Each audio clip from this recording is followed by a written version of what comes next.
Teresa, do you want our cameras on during the ceremony? I mean, during the meeting or off? Off.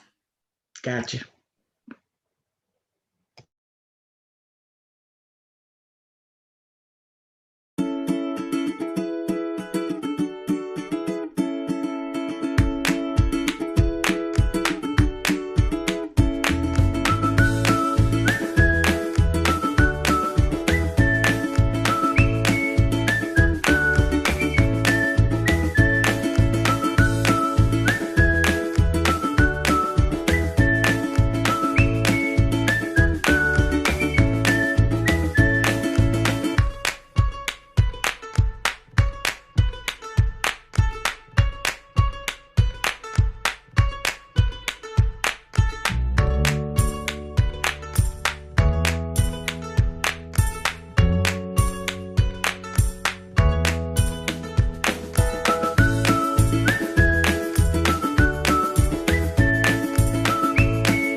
Well, how is that for a celebration to begin our night?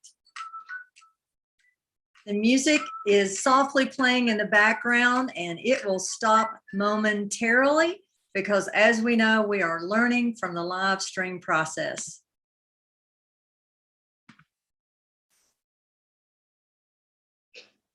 It is with great pleasure that we are here tonight. The time is really here. It's good to see so many of you at our first virtual convention. Though we're not physically together, the use of virtual platforms enables us to enjoy many of the convention traditions we look forward to each year.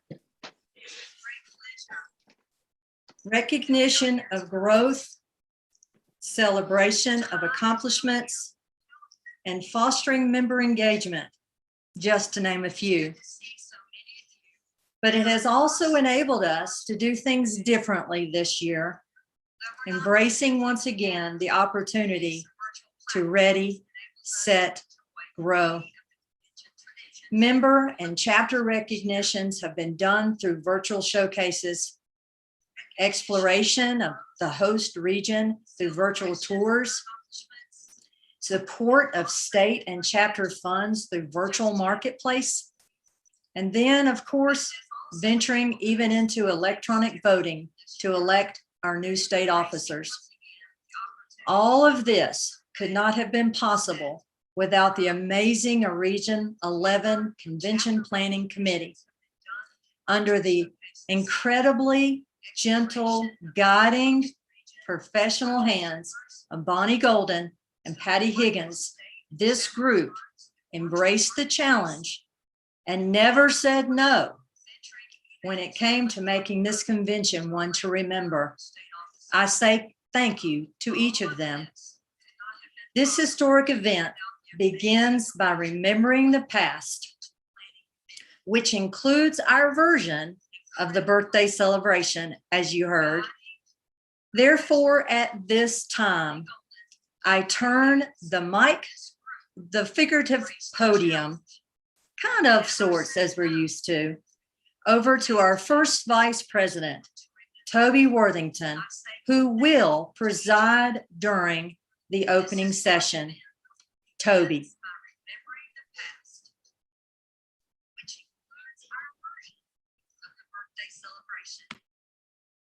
I would like to welcome everyone to the 2021 convention.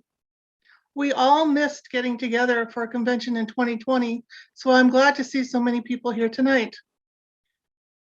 And I want to welcome everyone to the first virtual North Carolina DKG convention. It has been a year of firsts, and this is just another one of them. Greetings to all members, special guests, past state presidents, as well as leaders of DKG. Even though this is a virtual event, Region 11 has taken on the responsibility of hosting the event. Thank you for the convention committee for your hard work. We especially appreciate our convention co-chairs, Patty Higgins and Bonnie Golden. The convention planning team has worked hard to showcase the region. Please watch the virtual tours and participate in the map activity. You will find it to be fun as well as informative. We'll be hearing from Julia Keys from the region in a moment. Following, as part of our North Carolina DKG birthday celebration, past state president Dorothy Carter will be bringing us remembrances from the past through the opening inspiration.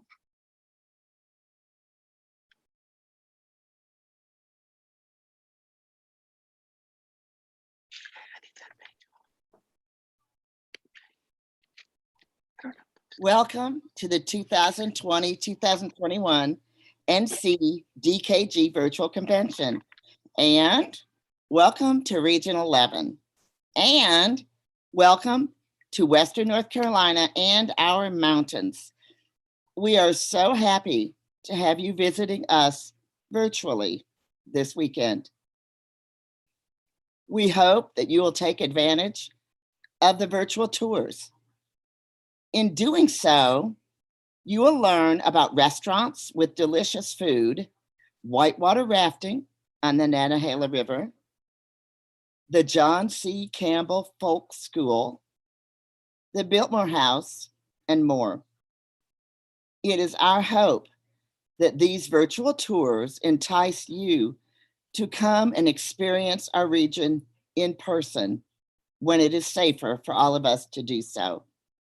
Region 11 has 7 active chapters. However, we are spread out over 14 counties. We are very proud to be the home of our current Ada State President, Teresa Cowan. We are happy to have this opportunity to host this unique convention. You will have a wonderful and rewarding weekend. As Regional Director, I would like to thank the state officers and convention planners, chapter presidents, and members of the Region 11 chapters for all of their hard work in making this weekend come to fruition. Attendees, welcome. Please take advantage of everything that will be taking place and enjoy your weekend.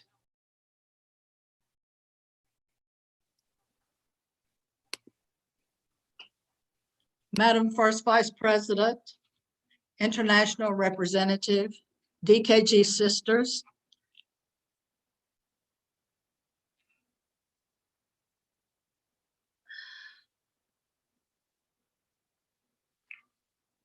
Madam First Vice President, International Representative, DKG Sisters, guest. On an April evening in 1969, a young teacher entered a room which held a large group of women and a beautiful table with a bowl of red roses, a Bible, red candles, a lovely scarf with Greek letters. She stood before that table and promised to uphold the purposes of this organization, the Delta Kappa Gamma Society International.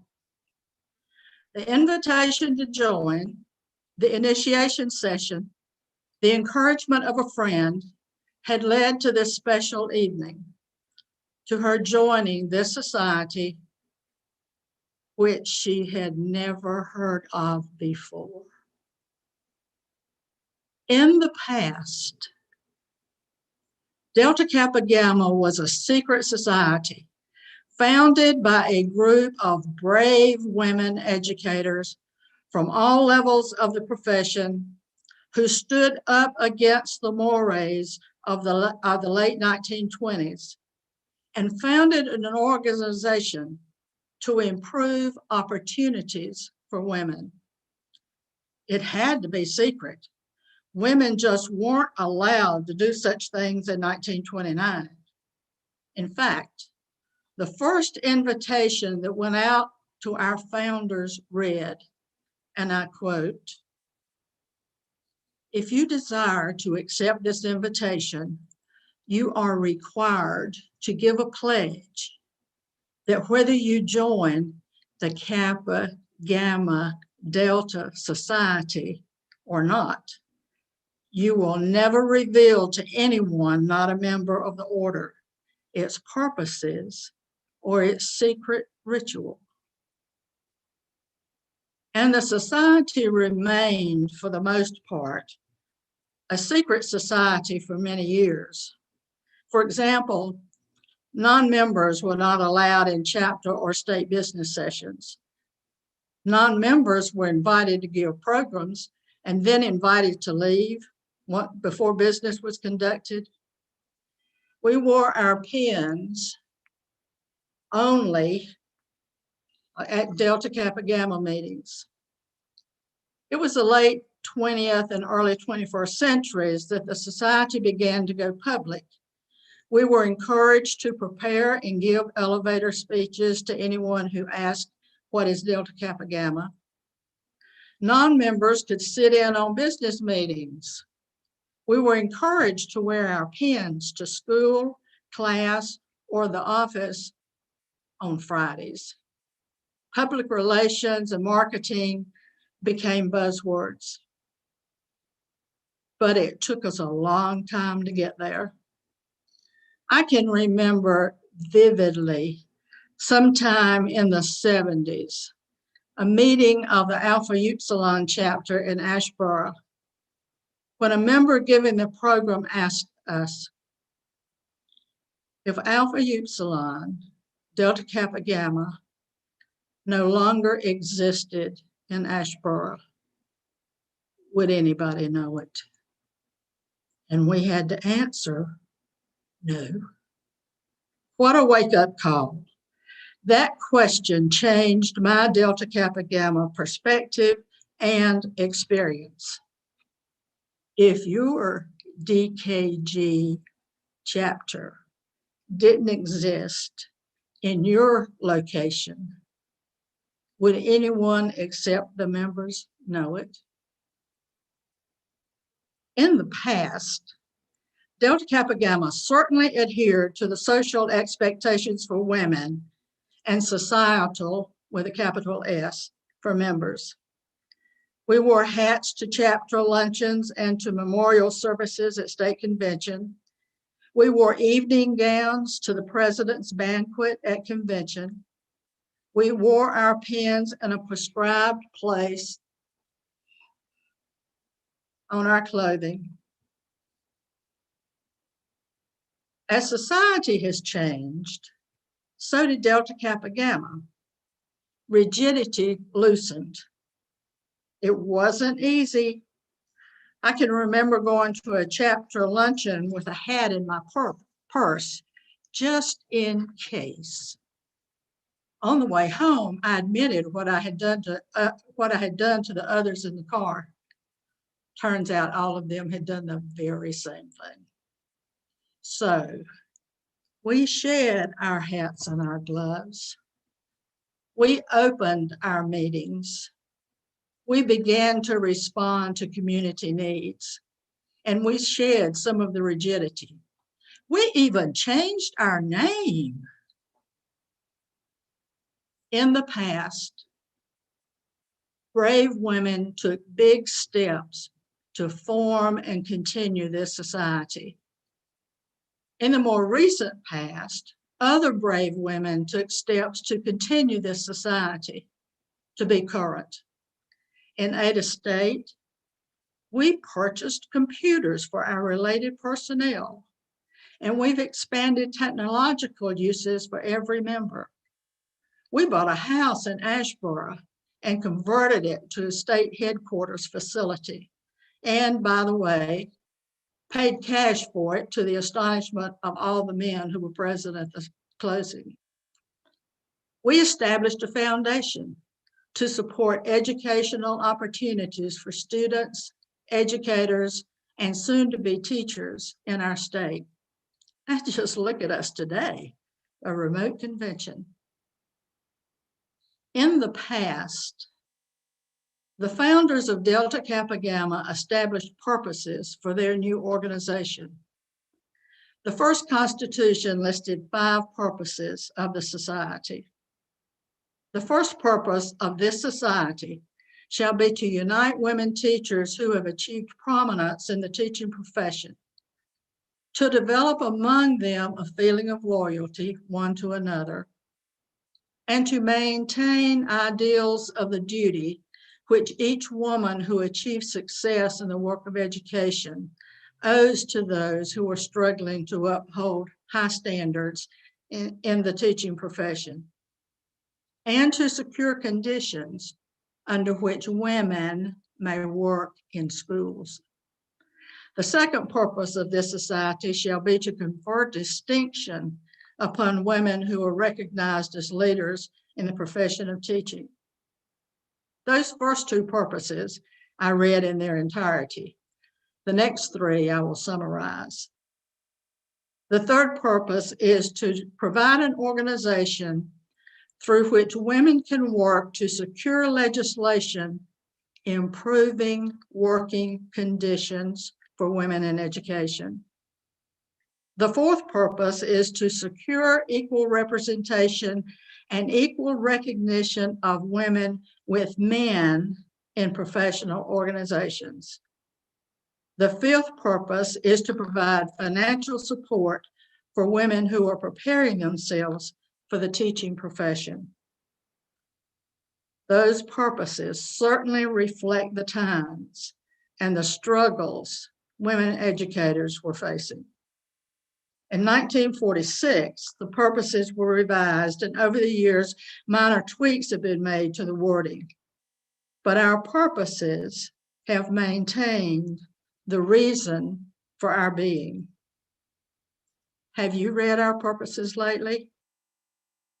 Maybe it would be a good practice for all of us to do so when we pay our annual dues, so that we can know why we are continuing our membership in this great organization. From the past, we could recognize the struggles and strengths of our founders to improve opportunities for women educators. From the past, we can recognize the struggles women have continued to face as our world has changed. From the past, we have models of courage and perseverance as we continue as an organization and as individuals to work to improve education and opportunities for women. From the past and continuing into today, we have purposes which have been ours for over 90 years. May DKG ever remain true to those purposes.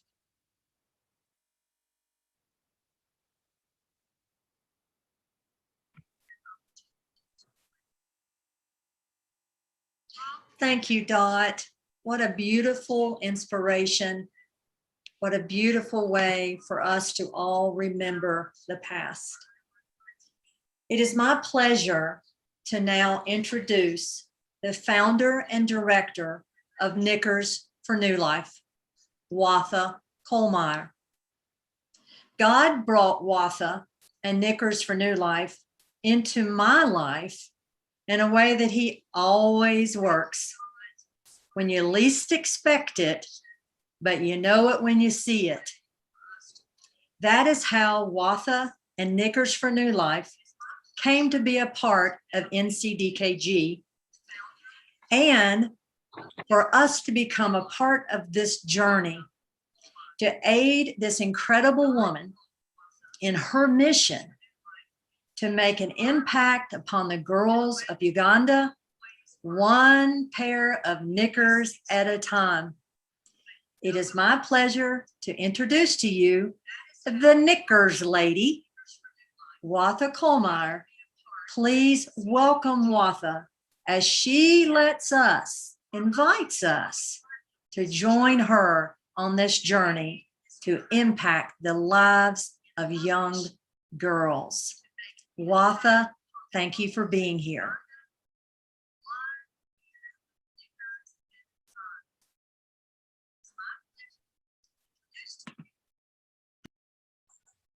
Okay.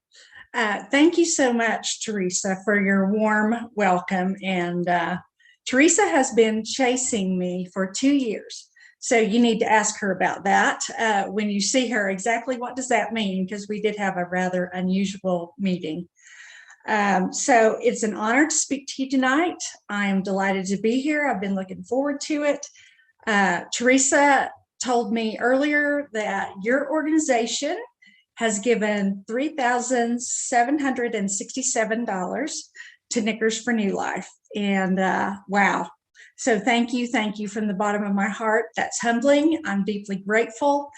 That will keep 107 girls in school for another year in Western Uganda.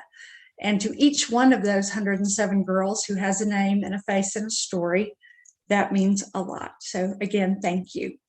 And tomorrow afternoon, I will be leading a workshop at 3:00. And I invite any and all of you to join me. The purpose of that workshop is to dive deeper into what is Knickers for New Life, how does it do what it does, and what does it do, and how can you personally be part of it? And you might be really surprised at the number of ways that there are. Also, I want you to know that I'm not above bribery, and I want you to know that I have some very, very lovely door prizes that will be given away during my workshop tomorrow. So if you can join me at 3, that would be wonderful. Tonight, we are going to consider seeds of change, because it's seeds, after all, that lead to growth. And so seeds of change, though, in rocky ground, in hard places. And so I want to look at the way that works tonight. I love spring. I hope all of you are enjoying spring. And as I am, I'm watching flowers start to bloom. I'm watching trees put on their bright, fresh spring green leaves. And every year when that happens, it just brings up hope in my heart. It brings up joy. There's that sense of new beginnings, of new life, of going forward, and that possibilities loom. So as I wander around and look at all this stuff, every once in a while, I see something that catches my eye that is that unusual thing that how did it get there? How is that thing growing in the rocky ground? And where did that seed come from? Who planted that seed? It's there against all odds. So, are you a gardener?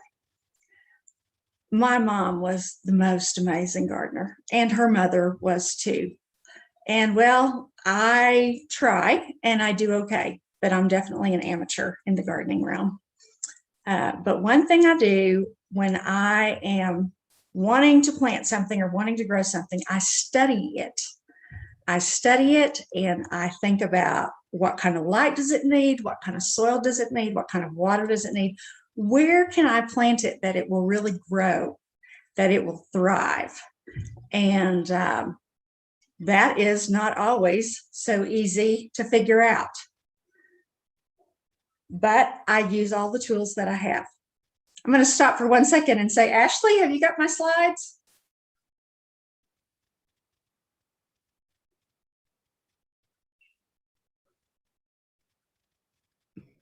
Yes, ma'am. Okay, I'm just not seeing them, so I'm hoping other people are seeing them. Okay, so I live just outside of Asheville in the Blue Ridge Mountains, and one of my great delights, yeah, there's that thing growing in rocky ground that you wouldn't expect to see.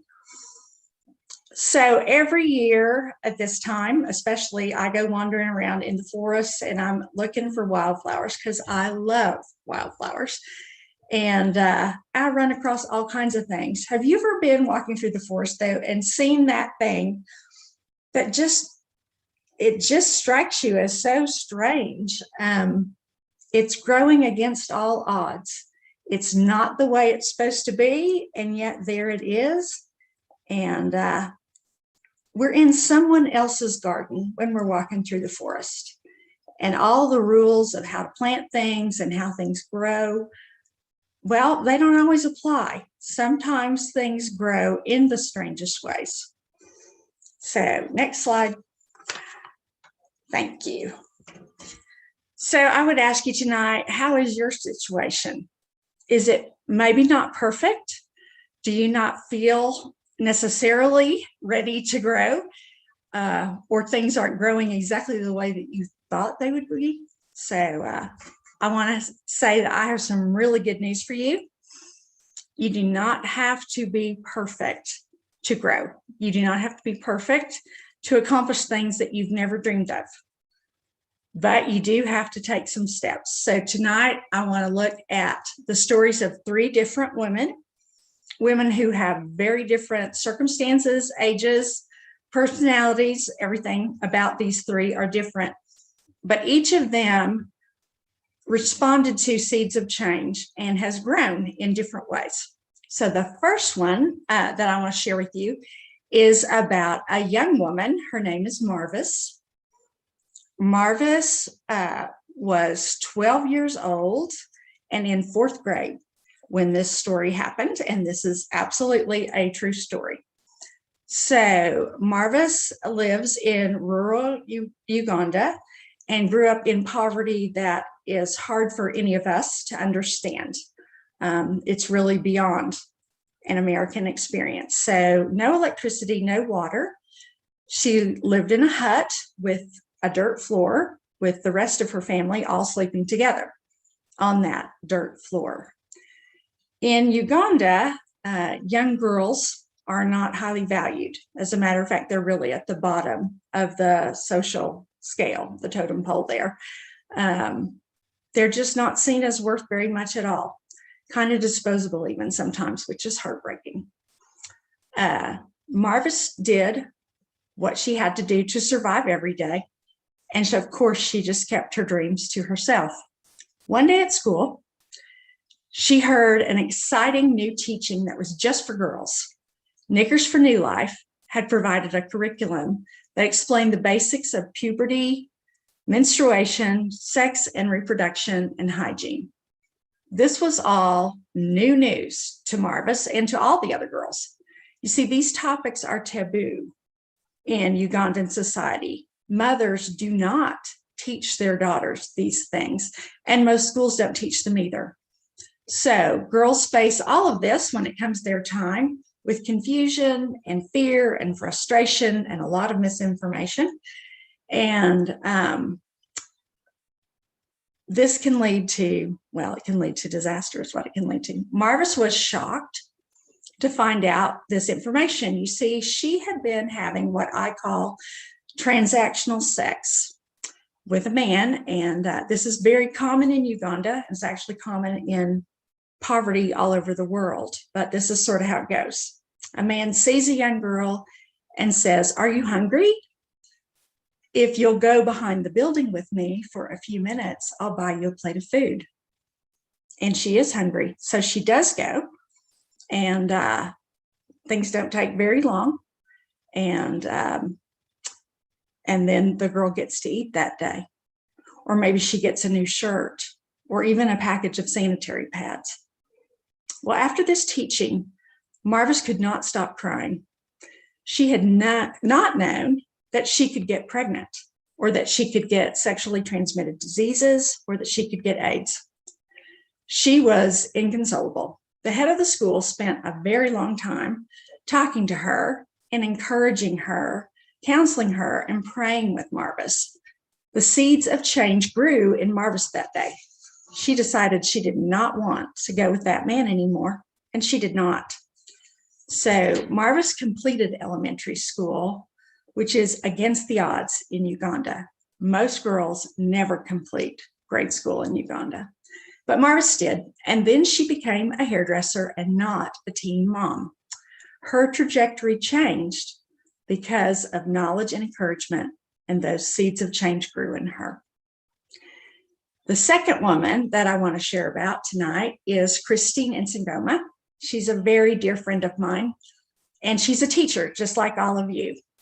I met her on a trip to Uganda in 2016, and we instantly bonded. She's the mother to 8 and a grandmother to 4. Her husband, Edward, is a pastor, and together they preach each Sunday in church, Edward in English, and then Christine translating into the local dialect. They are absolutely seamless, hand in glove. They finish each other's thoughts. It's really something to behold. Christine is also head of school for New Life Primary, and she is full of ideas and potential. Well, Christine and I talked about the sad situation for girls in rural Uganda, and Christine shared that she had wanted to do something for many years, but just didn't know what to do or how to do it. So we brainstormed a bit, and a vision began forming. It was not crystal clear, and it was not very big, but it was a commitment to take action.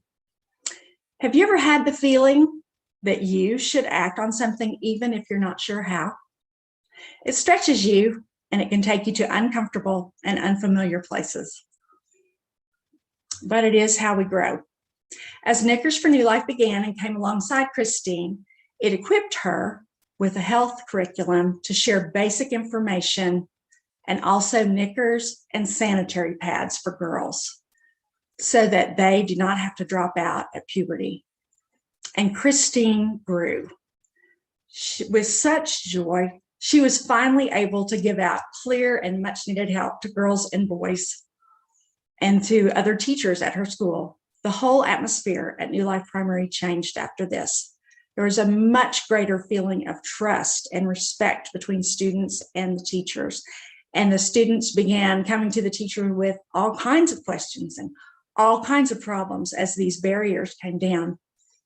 Well, the school grew dramatically from 178 in 2016 to 413 this month.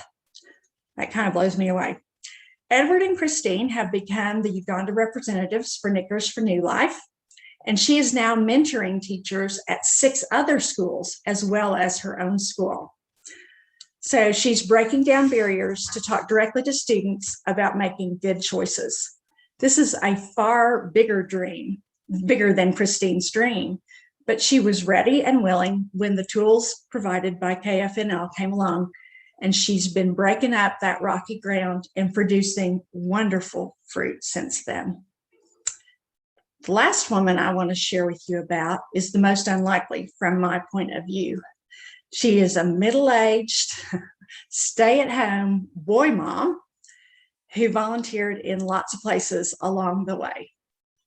She has a heart for the poor in Eastern Africa, and she supports a number of wonderful organizations doing vital work in hard places. In 2016, on a trip to Rwanda and Uganda to visit the work she and her husband had been supporting, something perfectly awful happened. Seeds of change blew in. Well, that woman is me. I saw the plight of young girls with no resources, not even encouragement. And they were doomed to child marriage or to teen motherhood or to extreme poverty just because they were girls. This was heartbreaking. It still is heartbreaking. Someone should do something. It just went through my mind again and again and again. So I began to search for what organization is out there addressing these issues that young girls face in Western Uganda. And I contacted all the big names that you might think of, and nothing. And then I Googled and I emailed for hours and days trying to find someone who would address the issues that were keeping these girls out of school. And I couldn't find anything. Again, nothing. And there was this growing knowing inside of me. And I will have to tell you, I was terrified. I can tell you that I do not often say that I heard from God, but a voice so clear in my head said, Watha, it's time for you to get off the bench and do something. Wow. Panic, discomfort, struggle. I cannot do anything about this. I'm not a doctor. I'm not a nurse. I'm not a teacher. How do I even begin?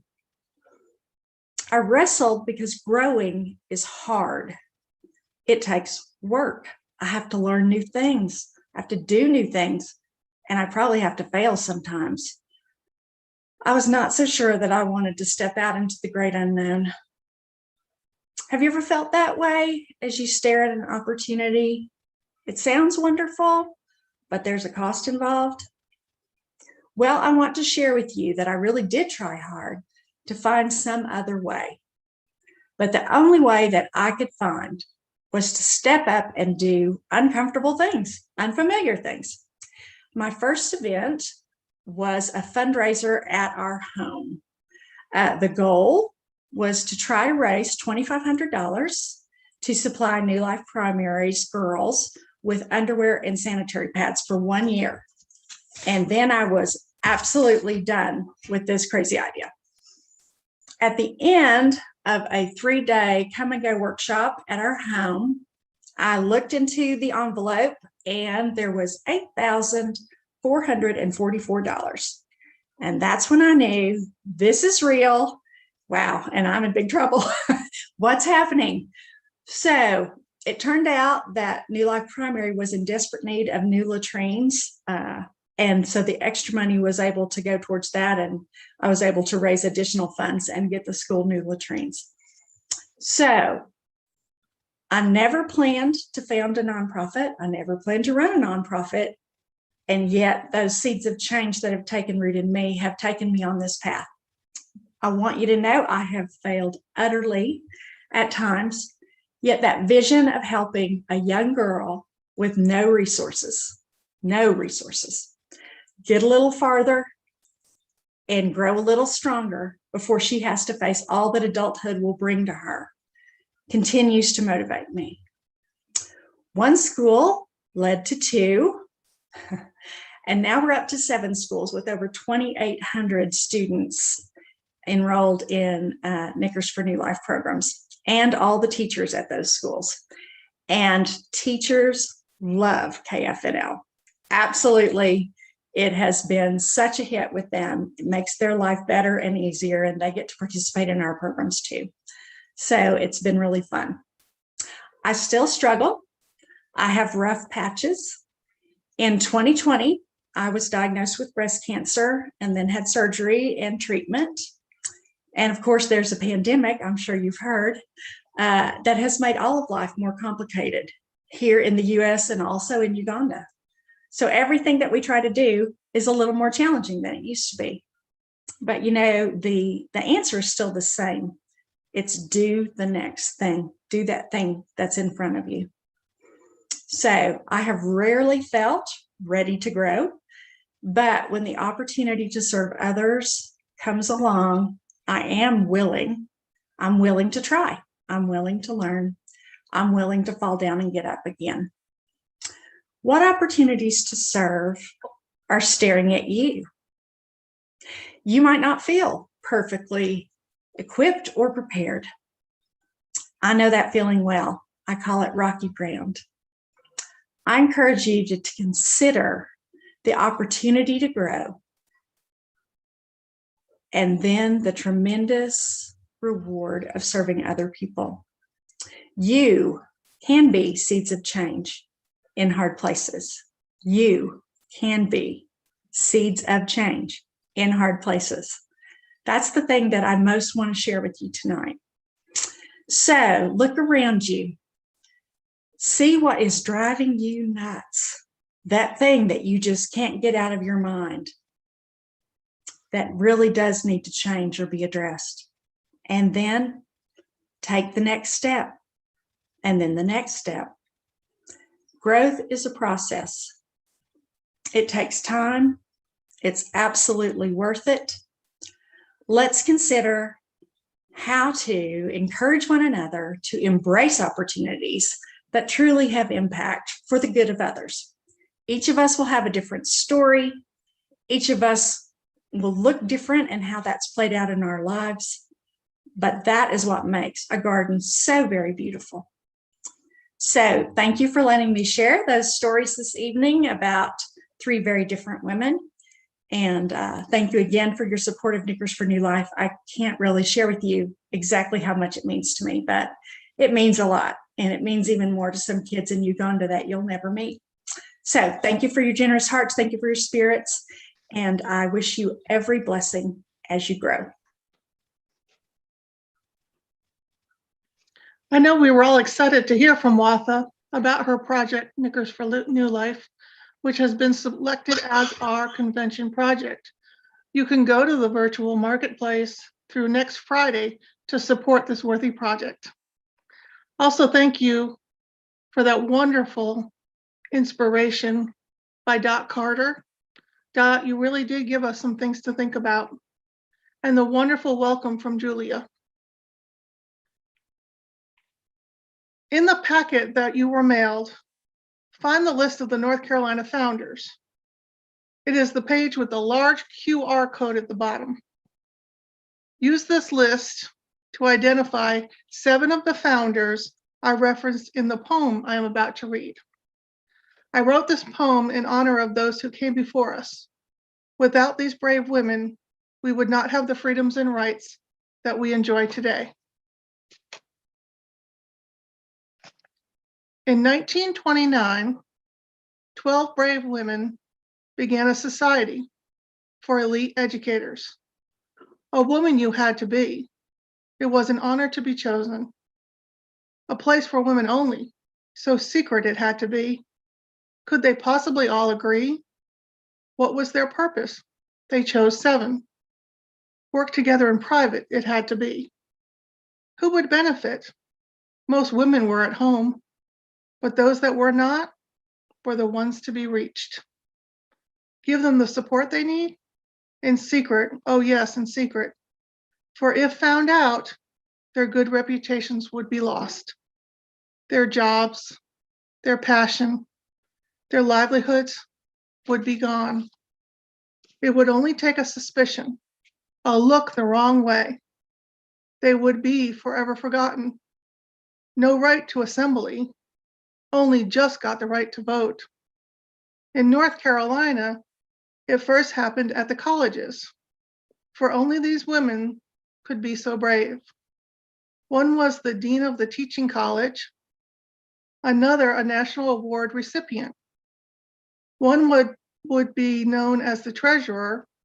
Pioneers they all were. Several came from Chapel Hill, leading the first group of women. Another, the first female professor of education. So many ahead of their time. One rode horseback to supervise schools, while another was known as Miss Elementary Education. So many first, so many brave. We owe so much to them for paving the way. May the seed they planted for us help us grow and blossom, just like the seeds you were given. Plant them wisely with love and compassion. Water them often. Give them nourishment so they will grow strong and flourish. Did you find all 7 founders that I hinted with?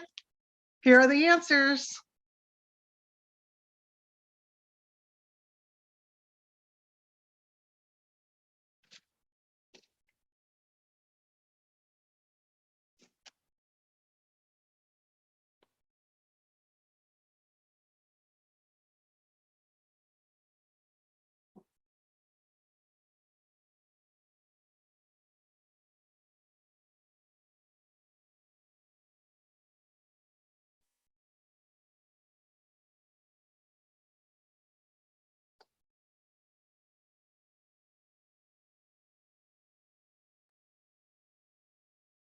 So next we will have the presentation of the Founders Award by Donna Rudisell, who is the chairman of the awards committee.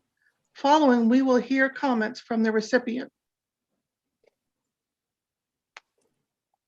Hello, everyone. The NCDKG Founders Award is reserved for women who have made outstanding contributions beyond the local and regional levels. The Founders Award recipient is to be a woman who has made an outstanding contribution to the improvement of the quality of human life through education, research, publications, or service. She must be a resident of North Carolina and may or may not be a member of the Delta Kappa Gamma Society International. The award is presented at the convention the second year of the biennium and is voted on by the NCDKG Awards Committee. Since 1983, NCDKG has honored 19 outstanding North Carolina women as Founders Award recipients. This year's Founders Award recipient grew up in Long Island, New York, but now resides in Raleigh, North Carolina. Her mother worked as a nurse practitioner in emergency medicine and inspired her to pursue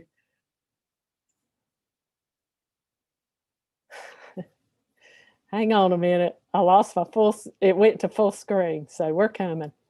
Her mother worked as a nurse practitioner in emergency medicine and inspired her to pursue a career in a medical career.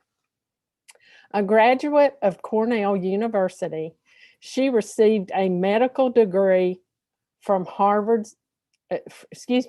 Yale School of Medicine and a master's in public health from Harvard School of Public Health. She trained in internal medicine at Massachusetts General Hospital. She previously served as Chief Operating Officer and Chief of Staff at the Center of Medicare and Medicaid Services, Deputy Director of Comprehensive Women's Health Services at the United States Department of Veteran Affairs, and a founding member and Executive Director of Doctors for America. Some of her accomplishments include: she helped guide North Carolina through a transition from fee-for-service Medicaid to model contracted by state with private insurance companies. The plan has been nationally recognized for its innovative approach to managed care.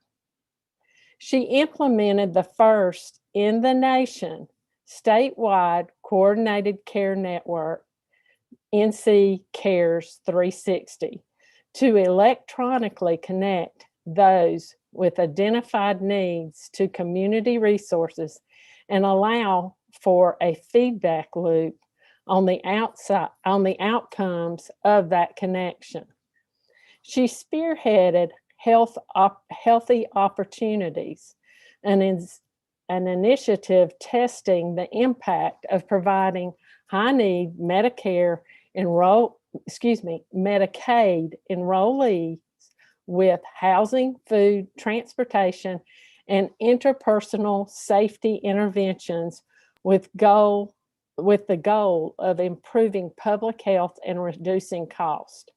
The Federal Center of Medicaid and Medicare Service authorized $650 million in the state and federal Medicaid funding for initiative. She implemented the Opioid Action Plan, which uses more than $45.5 million in grant funding for the fight of opioid misuse. Since the plan launched, overdose deaths in North Carolina declined for the first time in over a decade. She spearheaded an early childhood action plan that presents a bold vision for better outcomes for North Carolina children from birth through age 8. Our recipient was honored in 2018 with the Top 50 in Digital Health Award for the Department of Health and Human Services initiative by Rock Health. She was named one of the top 25 women leaders in healthcare in 2019 by Modern Healthcare. She was awarded the Leadership in Public Health Practice Award from Harvard University's T.H. Chan School of Public Health in 2020 for her strong leadership during the COVID-19 pandemic response, including her use of data and ability to communicate with empathy, compassion, and transparency. She was named the Raleigh News and Observer's Tar Heel of the Year for 2020. And lastly, we've often heard her say, remember the 3 R's: wear a mask, wait 6 feet, and wash your hands. On behalf of the NCDKG Awards Committee, it is my honor to present to you our 2021 NCDKG Founders Award recipient, Dr. Mandy K. Cohen, MD. Yay, Dr. Cohen. Dr. Cohen serves, if you'll go back one slide, I've got a few more things. Dr. Cohen serves as Secretary of the North Carolina Department of Health and Human Services. She and her team tirelessly work to improve the health and safety and the well-being of all North Carolinians. Secretary Cohen is in charge of the COVID-19 response for the state of North Carolina and leads in the development of North Carolina policy guidance that informs the actions needed to slow the COVID-19 spread. She also serves as adjunct professor in the health policy and management at the University of North Carolina at Chapel Hill's Gillings School of Global Public Health. Dr. Cohen is married to Sam Cohen, a healthcare regulatory attorney and senior vice president for health policy at Curie Insurance Solutions, and they have 2 daughters. Now, I'm ready for the video. Dr. Cohen couldn't be with us tonight, but she recorded her acceptance speech.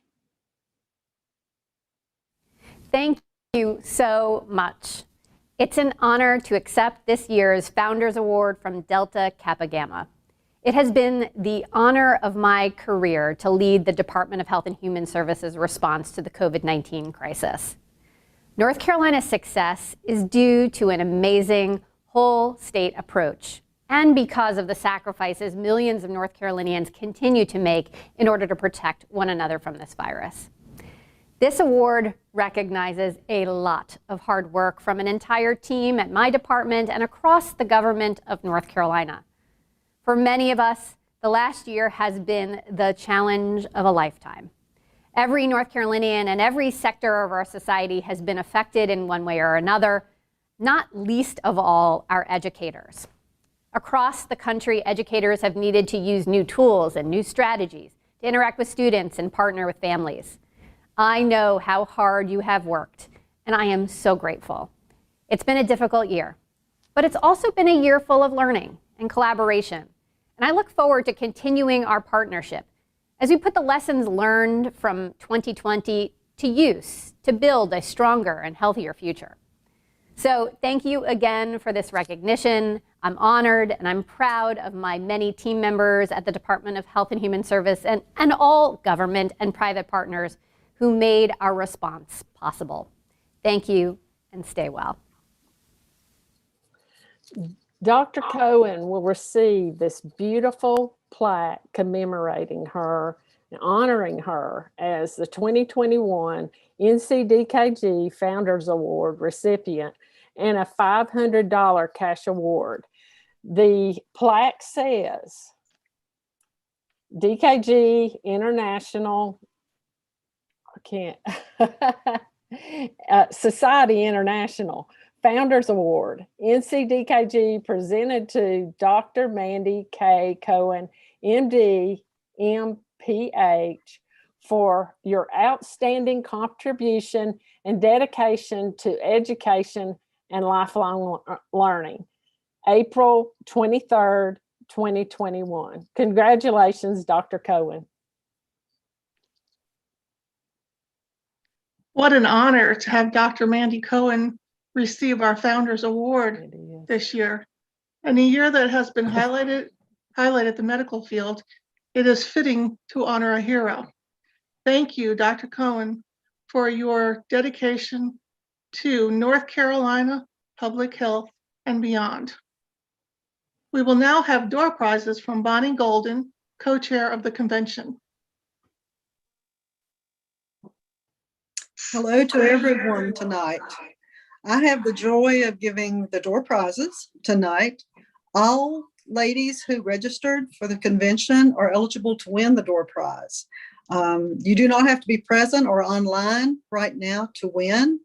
The names will be drawn randomly and you will receive your prize in the mail within the next week. We will choose 2 people tonight, 2 people in the morning, 2 people Saturday night, and 2 people on Sunday afternoon. Friday night winners are, number 1, Frances Turner from Upsilon Chapter. Congratulations, Frances, and look in the mail for your prize. The second winner is Lori Hogan from Delta Chi Chapter. Congratulations to these 2 ladies, and join me in the morning to see who else can win.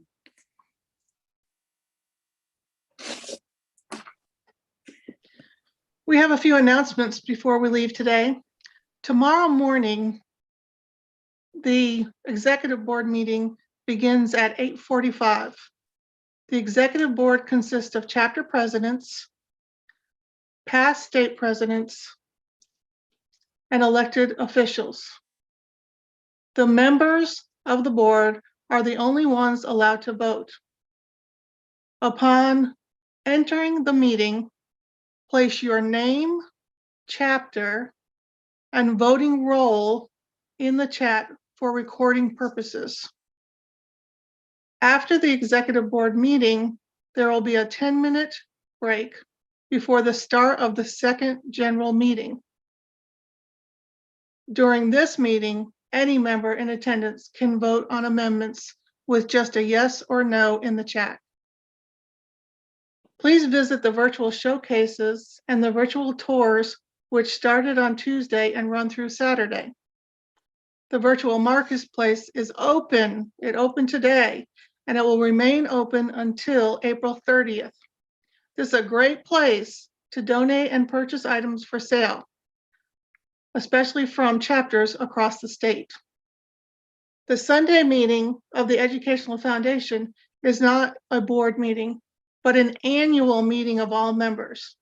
All North Carolina DKG members are invited to attend the annual meeting and are needed to vote on the election of directors to the foundation board. Are there any other announcements? Hearing no other announcements, thank you for joining us this evening, and enjoy the exiting music, a rendition of the DKG theme song as the first meeting of the virtual convention draws to a close. This meeting is adjourned.